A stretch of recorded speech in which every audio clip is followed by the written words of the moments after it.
ప్రవీణ్ ఏదో అడుగుతున్నావు, అడుగు. అన్న, తురీయానికి రమణ మహర్షి చెప్పిన సహజ నిర్వికల్ప సమాధికి తేడా ఏంటన్న? రెండు ఒకటే. కానీ ఇక్కడ ఇదే క్వశ్చన్ రమణ మహర్షిని అడిగితే తురీయంలో ఇంకా భావాలు ఉంటాయి, ఇంకా కొన్ని ఉంటాయి, అది లేని స్థితి సహజ నిర్వికల్ప సమాధి అని ఆన్సర్ ఇచ్చింది. ఒప్పుకుంటున్నా. కాకపోతే దాన్ని ఎట్లా చూడాలంటే, నీ చుట్టూ ఎన్నైనా ఉండని, వాటితో సంబంధం కలిగి ఉండే స్టేట్ ఉంది. ఓకే అన్న. నీ చుట్టూ ఎన్నైనా ఉండని, అందులో ఒక విషయంతోనే రెండు విషయాలతోనే సంబంధం కలిగే స్టేట్ ఉంది. ఓకే అన్న. నీ చుట్టూ అవే ఉన్నాయి, ఏ సంబంధం లేని స్థితి కూడా ఉంది. ఓకే. సో ఆ సుషుప్తిలో కానీ తురియాలో కానీ నువ్వు నియంత్రించడానికి కానీ నీ యొక్క సంకల్ప వికల్పాలు ఏమీ లేవు. అందుకే భావాలు ఉంటే ఉండొచ్చు, లేకపోతే లేదు, అది వేరే సంగతి. కానీ నిర్వికల్ప సమాధి అంటే అసలు ఇంకా ఏ ఆలోచనలు లేవు అనేది జనరల్ అర్థము. అది జీవితంలో ఒకసారి రెండు సార్లు వస్తుంది. ఇది ఎప్పటికీ ఉండదా? ఉండే అవకాశం లేదు. దానికి కారణం ఏమిటి? మనం ఎంత కాదనుకున్నా ప్రపంచంలో ఉండాలి కదా. అందుకని ప్రపంచంలో ఉంటే నువ్వు ఆలోచన లేకుండా ప్రపంచంలో నువ్వు అసలు మనుగడ సాగించలేవు. ఖచ్చితంగా నువ్వేదో ఆలోచన చేయాలి. నీ గురించి కాకపోయినా పక్కవాడి గురించైనా చేయాలి కదా. అయితే ఆ నిర్వికల్ప సమాధిని అనుభవించడం అనేది వెరీ రేర్. ఒకవేళ ఉందనుకో, ఆ స్థితిని సమగ్రంగా అనుభవిస్తే అదే తానని తెలుసుకున్నాడు వాడు. ఆ తర్వాత ఆలోచనలు వస్తాయి పోతే. ఇది ఎట్లాంటిదంటే, నిర్వికల్ప సమాధి అంటే నగ్నం అబ్బా, న్యూడిటీ. అంటే న్యూడ్గా ఉన్నావు, కానీ చలి వచ్చింది, నువ్వు స్వెటర్ వేసుకుంటావుగా, అయినా నా యొక్క నిజస్వరూపం న్యూడిటీ అని గుర్తిస్తే సరిపోతుంది, స్వెటర్తో ఐడెంటిఫికేషన్ లేకుండా. అందుకని ఆధ్యాత్మిక పరంగా పరమోత్కృష్ట స్థితులు అనేవి జీవితంలో ఎక్కువసేపు ఉండవు, కానీ దాని ఎసెన్స్ నేనే అని గుర్తించే స్థితి అయితే ఉంది. అంటే ఇప్పుడు నేను 1000 ఆలోచనలు చేసినా ఆలోచనలు నేను కాదని తెలుసుకుంటే నిర్వికల్పమే అది. నా శరీరం మీద 100 బట్టలు వేసుకున్నా నేను నగ్న శరీరాన్ని గుర్తించే స్థితి ఉంది కదా. హలో అన్న, వాయిస్ పోతాంది. ఇప్పుడు నువ్వు బట్టలు వేసుకున్నా కూడా అన్న, నేను న్యూడే, నేను నగ్నంగా ఉన్నానని గుర్తించే స్థితి ఉంది కదా. అట్లా నువ్వు అవసరాన్ని బట్టి ఆలోచనలు చేస్తున్నా ఆలోచనలతో నాకు నిజంగా సంబంధం లేదని గుర్తించే స్థితి నిర్వికల్ప సమాధి. తద్వారా యువర్ ఇన్నర్ పీస్ అనేది ఎప్పుడు చెక్కు చెదరదు. సో అందుకని నా సింపుల్ అబ్జర్వేషన్ ఏంది, ఒక మృత శరీరము, ఆ తర్వాత ఒక నిద్రలో నిద్రిస్తున్నవాడు, గాఢ నిద్రలో ఉన్నవాడు, తర్వాత పూర్తి అవేకండ్ మ్యాన్, ముగ్గురు ఒకటే స్థితిని అనుభవిస్తున్నారు. కానీ నిద్రిస్తున్న వాడికి ఏమీ తెలియదు, కానీ ఆ స్థితి ఉంది. మనం మరణించిన వాడికి, నిద్రిస్తున్న వాడికి జీవంతో ఉన్న వాడు ఆ స్థితి పట్ల ఎరుకగలిగి లేడు. అవును. మెలకువలో ఉన్న నిర్వికల్ప సమాధి అంటే మొట్టమొదటిసారి నీ ఉన్నావని తెలుసు, బట్ నీకు దేంతోనూ సంబంధం లేదని ఒక స్పృహ కలుగుతున్న సిచ్యువేషన్ అది. అందుకని ఇది వెరీ డీప్ ఫిలసాఫికల్ అండర్స్టాండింగ్ సంబంధించింది. ఇది ఆర్డినరీగా మనం మాటలో పడి ఇది అది అది ఇది అనడం కాకుండా సరిగ్గా అనుభవిస్తే తెలుస్తున్నది ఏమిటి, నిర్వికల్ప సమాధి అంటే ఏ ఆలోచనలు లేని ఒక కంప్లీట్ మనోశూన్యత జీవితంలో ఒకసారి రెండు సార్లు వస్తుంది. అదొకసారి అనుభవించిన తర్వాత అదే నీ ఒరిజినల్ స్టేట్ అని తెలుసుకున్నావు అంతే. అయితే నాకు ఇక్కడ డౌట్ ఏమొచ్చిందంటే, ఇది ఎప్పటికీ ఉంటదేమో అంటే నువ్వు ఉంచాలని ప్రయత్నం చేస్తే అసలు ఉండదు, ఒకవేళ వస్తే వస్తుంది. అది ఎట్లా వస్తుంది అనేది ఎవరైనా ఆ స్థితిలోకి రావచ్చు. అదేంటి, నీవు ఏవైతే బాహ్య సంబంధ విషయాలు ఉన్నాయో వాటితో నీకు మెల్లమెల్లగా సంబంధం తెగిపోతున్న కొద్దీ ఆలోచనలు తగ్గుతూ వస్తాయి. ఎగ్జాంపుల్, ఉద్యోగం చేస్తున్నప్పుడు ఉద్యోగం సంబంధించిన ఆలోచనలు వచ్చాయి, రిటైర్ అయిపోయిన తర్వాత ఆ ఉద్యోగానికి సంబంధించిన ఆలోచనలు రావు కదా. కానీ ఇంట్లో భార్య ఉంది కాబట్టి భార్య గురించి ఆలోచన వచ్చింది. ఇప్పుడు భార్య కూడా డిసెప్టర్ అయిపోతే భార్య గురించి ఆలోచనలు పోయాయి, పిల్లల గురించి ఆలోచనలు పోయాయి. ఇప్పుడు ఎక్కడొచ్చింది లాస్ట్ చివరికి తన గురించి ఆలోచన వస్తుంది. నేను తినాలనే అయితే ఆలోచన వస్తుంది కదా, ఎవరున్నా లేకున్నా. సో ఆలోచనది ఇక్కడ రెండు విషయాలు ఉన్నాయి. ఆలోచన వస్తే దాన్ని ఫంక్షన్లో పెట్టడం ఒకటి, ఆ బాధించే ఆలోచన రెండవది. సో ఇప్పుడు ఆధ్యాత్మిక పరమైన మనస్సు ఉదయించిందంటే నేను బాధించే ఆలోచన ఏది లేదని, ఉపయోగపడే ఆలోచనలు అనంతం ఉండొచ్చు. అర్థమైందా? హలో ప్రవీణ్, వాయిస్ మధ్య మధ్యలో పోతుంది అన్న కొద్ది. ఇప్పుడు నీ మనసులో వేల ఆలోచనలు ఉండొచ్చబ్బా, నిన్ను బాధించే ఆలోచన ఒక్కటి లేదని తెలుసుకునే స్థితి అది.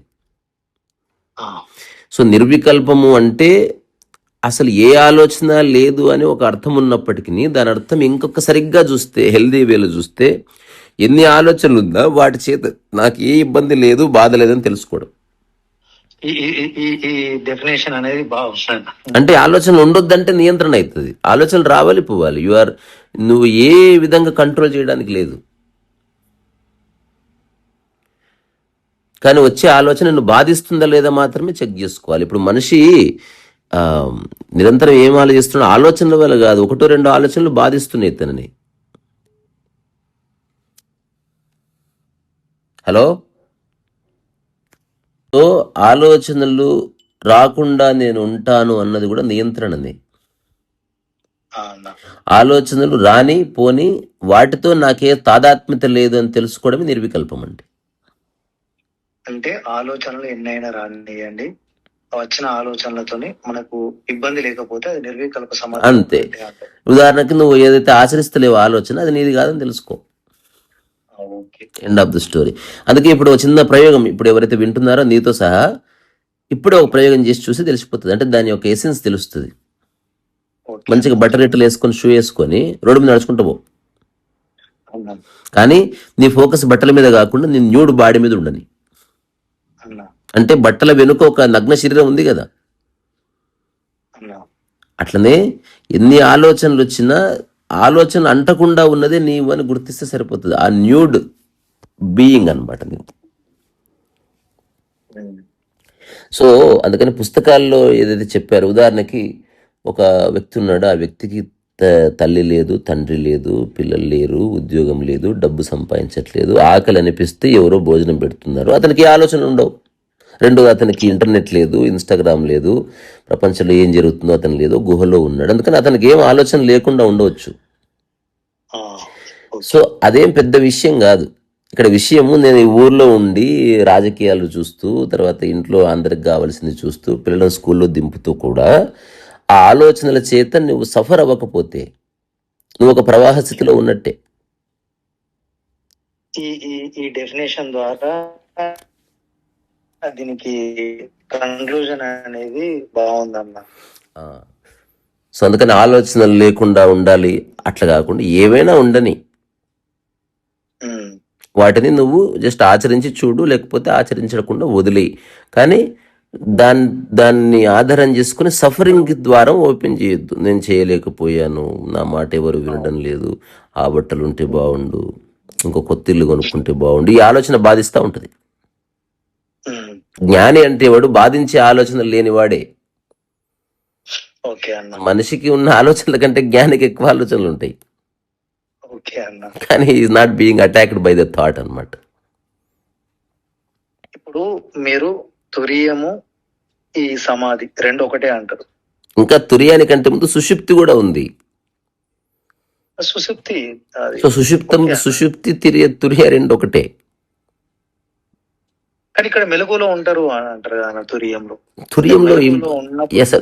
అది నిద్రాస్థితే, కానీ you are one with the existence, that is తురియా. ఓకే, ఇది ఇప్పుడు నిర్వికల్ప అంటే you are the existence, not you are one with the existence. Okay, అది జస్ట్ అవగాహనకు సంబంధించింది, ఇది మరి అంత సీరియస్ తీసుకోవాల్సిన అవసరం లేదు. అంటే ఒక లోపట ఒక స్పష్టత ఏమొచ్చింది, ఇప్పుడు మనం డిస్కస్ చేసిన ఈ 9-10 నిమిషాల్లో ఒక 3-4 అంశాలు ఉన్నాయి. ఆలోచనలు కంప్లీట్గా లేని స్థితి జీవితంలో ఒకసారి వస్తుంది. అది అట్లా నిలవది అని అంటారు. నిలవదు. ఎందుకు నిలవదంటే ఆలోచన వస్తుంది, నెక్స్ట్ నీళ్లు తాగాలి కదా. అవును ఆలోచన రాకుండా నీళ్ళు ఎట్లా తాగుతావు? అవును అందుకని ఆలోచన వస్తుంది.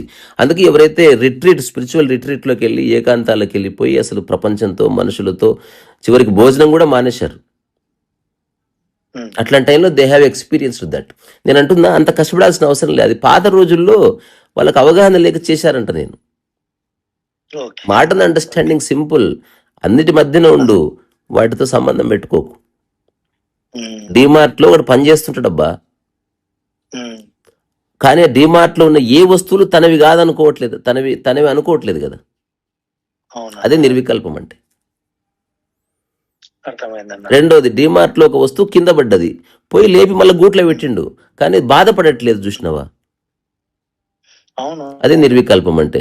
కానీ అదే డీమార్ట్లో పనిచేస్తున్న వ్యక్తి ఇంటికి వచ్చి తన గూట్లో ఉన్న వస్తువు కింద పడితే భార్య మీద కోప్పడుతున్నాడు. ఉమ్, వచ్చి సంకల్ప వికల్పాలు వచ్చేసినాయి, నీవు నేను వచ్చి తూతుమయమే వచ్చేసింది. అవును అందుకని ఇప్పుడున్న మోడర్న్ మ్యాన్కి అన్ని వదిలేసి సన్యాసం తీసుకుని అది ఉపయోగపడదు. ఉమ్, ఇప్పుడున్న మోడర్న్ మ్యాన్ ఫోను వాడాలి, కారు వాడాలి, కానీ దాంతో ఉన్న తాదాత్మ్యతను పక్కకు జరపగలిగితే, అన్న నేను వస్తువుగా ఉపయోగిస్తున్నాను అన్న స్పృహ చాలబ్బా. వస్తువు చెడిపోతే రిపేర్ చేయిస్తానన్న స్పృహ చాలు, వస్తువు పోతే వెతుకుతాను హాయిగా అన్న స్పృహ చాలు, వస్తువు దొరకదని తెలిస్తే లేదు అని తెలుసుకొని నేను అంగీకరిస్తానన్న స్పృహ చాలు. ఈ స్పృహలు చాలు, ఏ జ్ఞానం అక్కర్లే. ఓకే అన్న. Simple as that. అందుకని ఇప్పుడు సంకల్పము, కల్పము, నిర్వికల్పము, వికల్పము, ఈ పదాలు ఉన్నాయి కదా. సంకల్పం అంటే ఒక ఆలోచన చేసి అది ఏదేమైనా నెరవేరాలని ప్రయత్నము చేయడం. సంకల్పం అంటే సంఖ దగ్గరికి పెట్టి నువ్వు పిడికిలు బిగించినావు, సంఖకు సంబంధం ఉంటే ఉంటుంది దానికి.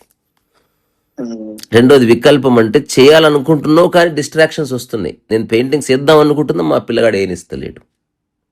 ఓకే కల్పం అంటే నీ ప్రయత్నం లేకుండా ఏదో ఆలోచన చేస్తున్నావు, ఆ, ఏదో వస్తుంది ఆలోచన, సినిమాకి వెళ్దామా, ఉమ్, అది పోకపోయినా ఏమి కాదు, ఉమ్, కానీ కొన్ని ఖచ్చితంగా చేయాలి. భోజనం చేసుకుందామా, సినిమాకి వెళ్దామన్న రెండు ఆలోచనలు కాదు. ఒకటి ఖచ్చితంగా చేయాలి, ఇష్టం ఉందా లేకపోయినా భోజనం చేసుకోవడం అనేది అనివార్యం. ఉమ్, ఇంకా దాంట్లో ఇష్టాలు తీసుకురాకు. ఏదైతే ఖచ్చితంగా చేయాలో, ఇప్పుడు ఉదాహరణకి ఒక ఇద్దరికి ప్రేమించి పెళ్లి చేసుకున్నారు, పిల్లగాడు పుట్టాడు, వాడిని ముడ్డి అడగాలి. ఇప్పుడు ఉమ్, అది ఇష్టం ఉన్నా చేయాలి, ఇష్టం లేకపోయినా చేయాలి. ఇంకా దాంట్లో సంకల్ప వికల్పాలు ఏమీ లేవు. ఉమ్, కానీ నా కర్మ అని చేయకుండా, అరే ఇదేదో బాగుంది, అవకాశం వచ్చిందని చేయాలంతే. ఉమ్, ఒక షిఫ్ట్ అన్నమాట. అప్పుడు నీకు ముడ్డిని ముట్టుకున్నా కూడా, షిఫ్ట్ చేయక తగిలినా కూడా బాధ ఉండదు. ఎందుకు? ఇది లైఫ్లో పార్ట్ అండ్ పార్సల్ రియలైజేషన్లో చేస్తున్నావు. అది అవును. అట్లా కాకుండా నా కర్మ, నేను ఎట్లా పెరిగాను, ఇప్పుడు వీడి డైపర్ మార్చాల్సి వస్తుంది చీ అనుకున్నావు అనుకో, అదే నీకు మిజరీ అవుతుంది, బాధ అవుతుంది.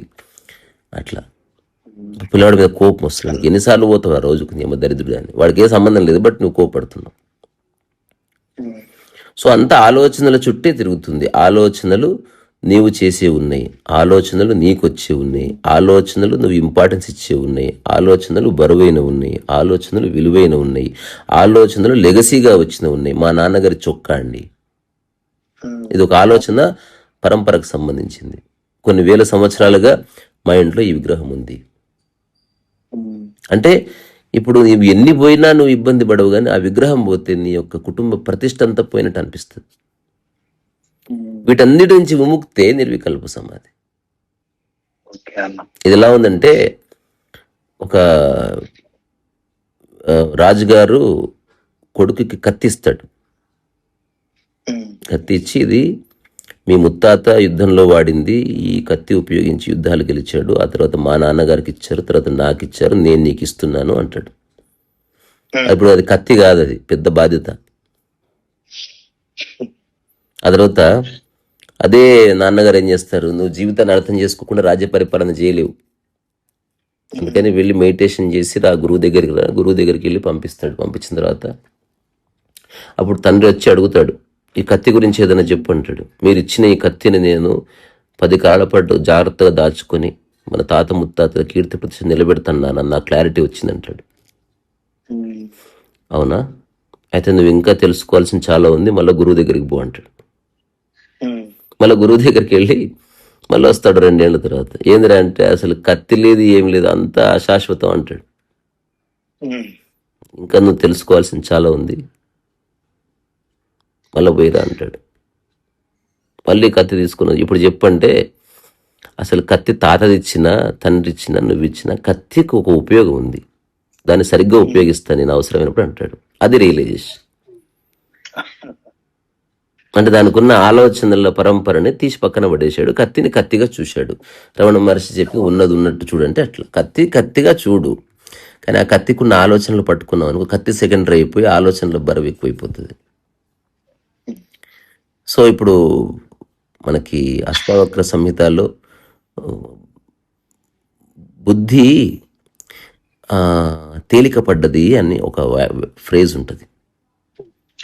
అంటే ఇప్పుడు ఆలోచనలు ఉన్నాయి, కానీ ఆలోచనలలో ఉన్న తీవ్రత పోయింది.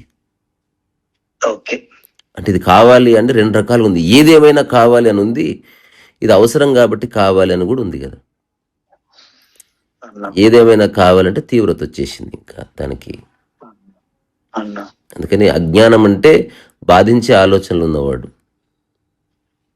జ్ఞాని లేదా జ్ఞానం అంటే బాధించే ఆలోచనలు అనంతంగా ఉన్నా అతనికి ఏ బాధ లేదని. రెండోది, అజ్ఞానికి ఒకటే ఆలోచన ఉంది, సంవత్సరం బాధపడ్డాడు. జ్ఞానికి 1000 ఆలోచనలు ఉంది, ఒక్క బాధ లేదు దానివల్ల. చేస్తూ పోతున్నాడు, సాధ్యం కాకపోతే వదిలేస్తూ పోతున్నాడు, లేకపోతే ఎవరు చేస్తూ వాళ్ళకి అప్పగిస్తూ పోతున్నాడు. ఇంకేముంది? కారు ఉంది, నేనే నడపాలనుకుంటే బాధ, అది ఎవరు డ్రైవింగ్ వచ్చి మీలో అని వాళ్ళకి ఇచ్చేస్తే ఏ బాధ లేదు, కారు పోతా ఉంటుంది. అట్లా జీవితం అనే ప్రయాణం కొనసాగుతుంది. ఆలోచనలు గట్టిగా పట్టుకోవద్దు, ఆలోచనలకు ఐడెంటిఫికేషన్ ఇవ్వద్దు, ఆలోచనలకి నీకు నచ్చిన రంగు వేయకు, ఆలోచనగా చూడు. అంతెందుకు, ఇప్పుడు చిన్న చిన్న విషయాల్లో మైండ్ తెలుస్తుంది. ఒక వ్యక్తి కారు కొంటాడు కదా, కారు ఆల్రెడీ మంచిగా తయారై వచ్చింది, వచ్చిన తర్వాత దానికి వాడు ఇంకేదో యాడ్ చేస్తాడు. అంటే you are applying your mind. అరే ఉన్న కార్ని యాజ్ ఇట్ ఈస్గా ఉపయోగించుకోలేవా? ఆల్రెడీ ఎందరో టెక్నీషియన్స్ కొన్ని సంవత్సరాలు శ్రమించి నీ దగ్గరకు కార్ తీసుకొస్తే still you don't like it. అందుకే సఫరింగ్ అంటే నీకు అదంతా ముఖ్యం కాదు. దాంట్లో నువ్వు ఒక చిన్న జెండా కట్టావు లోపల, నువ్వు కార్ ఎక్కగానే దాన్ని సెట్ చేస్తూ ఉంటావు, ఎవరు దీన్ని కదిలించిందంటే అదే మొత్తం కార్ని ఇగ్నోర్ చేసి ఆ పనికిరాని జెండా దగ్గర స్టక్ అవుతుంది మైండ్. అట్లాగే మన ఇంట్లో పిల్లవాడు ఉన్నాడు, వాడు ఉన్నట్టు అంగీకరించాం, వాడు బయటికి రాగానే హెయిర్ స్టైల్ కొంచెం సవరించి ఇప్పుడు బాగున్నా ఉంటుంది, నీకు నచ్చినట్టు వాడు ఉండాలి. సో ఇవన్నీ తెలియకుండా చేస్తాడు మనిషి. ఇప్పుడు నేనున్నాను అనుకో, నాకు అంతులేని ఆలోచనలు ఉన్నాయి, కానీ ఏ ఆలోచన వల్ల నేను ఇబ్బంది పడ్డది ఒక్క క్షణం కూడా లేదు. నేను చేస్తే చేయొచ్చు, లేకపోతే లేదు. ఇప్పుడు నాకు బుక్ రాయకపోవచ్చు కూడా, ఏమీ కాదు. నీతో రికార్డ్ చేస్తున్నా, మొత్తం అయిపోయిన తర్వాత ఆ రికార్డింగ్ డిలీట్ అయిపోవచ్చు. నేను బాధపడితే ఇప్పుడు నా ఆలోచన బాధ పెట్టాడు, లేదంటే అంగీకరించినట్టు. సో నువ్వు when you accept life as it is, ఆలోచనలు చాలా హెల్తీగా ఉంటాయి. ఒక అడవిలో పూలలాగా నీ ఆలోచనలో మంచి పూల లాంటి ఆలోచనలు ఉండని, సమాజానికి సేవ చేద్దాం అనుకో మంచి ఆలోచన ఉండని, అన్నీ వదిలేసిపోవాల్సిన అవసరం లేదు. కానీ సేవ చేస్తే నా కుటుంబ పరువు నిలబెడుతుంది, నేను 10 కాలాల పాటు ఉంటాను, నాకు అవార్డు వస్తుంది, పద్మశ్రీ వస్తుంది. ఇంకా సేవ ఇంపార్టెంట్ కాదు, పద్మశ్రీనే ఇంపార్టెంట్. నీకు డైరెక్ట్గా పద్మశ్రీ ఇవ్వరు కాబట్టి సేవను అడ్డం పెట్టుకొని నువ్వు అది తెచ్చుకోవాలని ట్రై చేస్తున్నావు. ఉదాహరణకి భార్యని సంతృప్తి పరచడానికి చీర ఇస్తాడు ఒకడు, అంటే నీకు ఎలా సంతృప్తి పరచాలో తెలియదు, అందుకని వస్తువుని అడ్డం పెట్టుకుంటున్నావు కదా. ఇదంతా విక్షిప్తతనే. నువ్వు నీలా ఉండి నువ్వు ఒక soft hearted and healthy thinking process ఉందనుకో, నీ చుట్టూన్న వాళ్ళు మెల్లగా సాఫ్ట్గా మారిపోతారు, అన్ని పనులు సక్రమంగా జరుగుతాయి. నువ్వు అరవాల్సిన అవసరం లేదు, కేకలేయాల్సిన అవసరం లేదు. కానీ మనిషికి నమ్మకం ఉండదు. అందుకని coming back to our core question ఏంటంటే, తురియ అంటే మనకు నిద్రలో 4 స్థితులు అని చెప్పారు. మెలకువ, తర్వాత కళలకు సంబంధించింది డ్రీమ్ స్టేట్, ఆ తర్వాత సుషుప్తి అంటే కళలు లేవు అండ్ కళలన్నీ అణిగిపోయిన స్థితి, కానీ శరీరం మనస్సు ఉన్నాయి. తర్వాత తురియ అంటే ఎగ్జిస్టెన్స్తో శరీరం మనస్సు పార్ట్ అండ్ పార్సల్ అయిపోయాయి. అక్కడ పడుకున్నది వ్యక్తి కాదు, ఇప్పుడు స్వయంగా ప్రకృతే. ఇప్పుడు ఇది మెలకువలో నువ్వు అనుభవిస్తే నిర్వికల్ప సమాధి అవుతుంది. ఓకే అన్న. అంటే అదేం పెద్ద విషయం కాదు. ఎట్లాగైతే శరీరానికి ఆరోగ్యం అన్నది ఉంది కదా, అవును. కానీ 100% ఆరోగ్యం ఎప్పుడు ఉండదు నీకు. అంటే ఒక జుట్టు రాలిపోతుందో, లేకపోతే తుమ్ము వచ్చిందో, లేకపోతే ఒక చిన్న గీత పడ్డదో, లేకపోతే లోపట ఏదన్నా ఏదో ఒకటి ఉంటుంది కదా ప్రాబ్లం. అంత ఆ ప్రాబ్లం ఉందన్న మాత్రం ఆరోగ్యం లేదని కాదు. సో ఆరోగ్యాన్ని నువ్వు ఉంది అని ఒకటి గుర్తు. రెండోది, అది ఎట్లా తెలుసు నీకు? ఏదో ఒక టైంలో, అంటే maybe at the age of 20 or 21 నీ శరీరం అంతా ఎదిగిన తర్వాత, నీ మనసు ఎదిగిన తర్వాత, మొట్టమొదటిసారి ఆహారం సరిగ్గా తీసుకొని నువ్వు పర్ఫెక్ట్ హెల్త్ ఎక్స్పీరియన్స్ చేసావు. అక్కడితో అయిపోయింది. ఆ తర్వాత హెల్త్ లేకపోయినా నీ యొక్క ఒరిజినల్ స్టేట్ ప్యూర్ హెల్త్ అని తెలుసుకున్నావు. అంతేనా? అంతే అంతే. సరే, మళ్ళా బాయ్ మరి.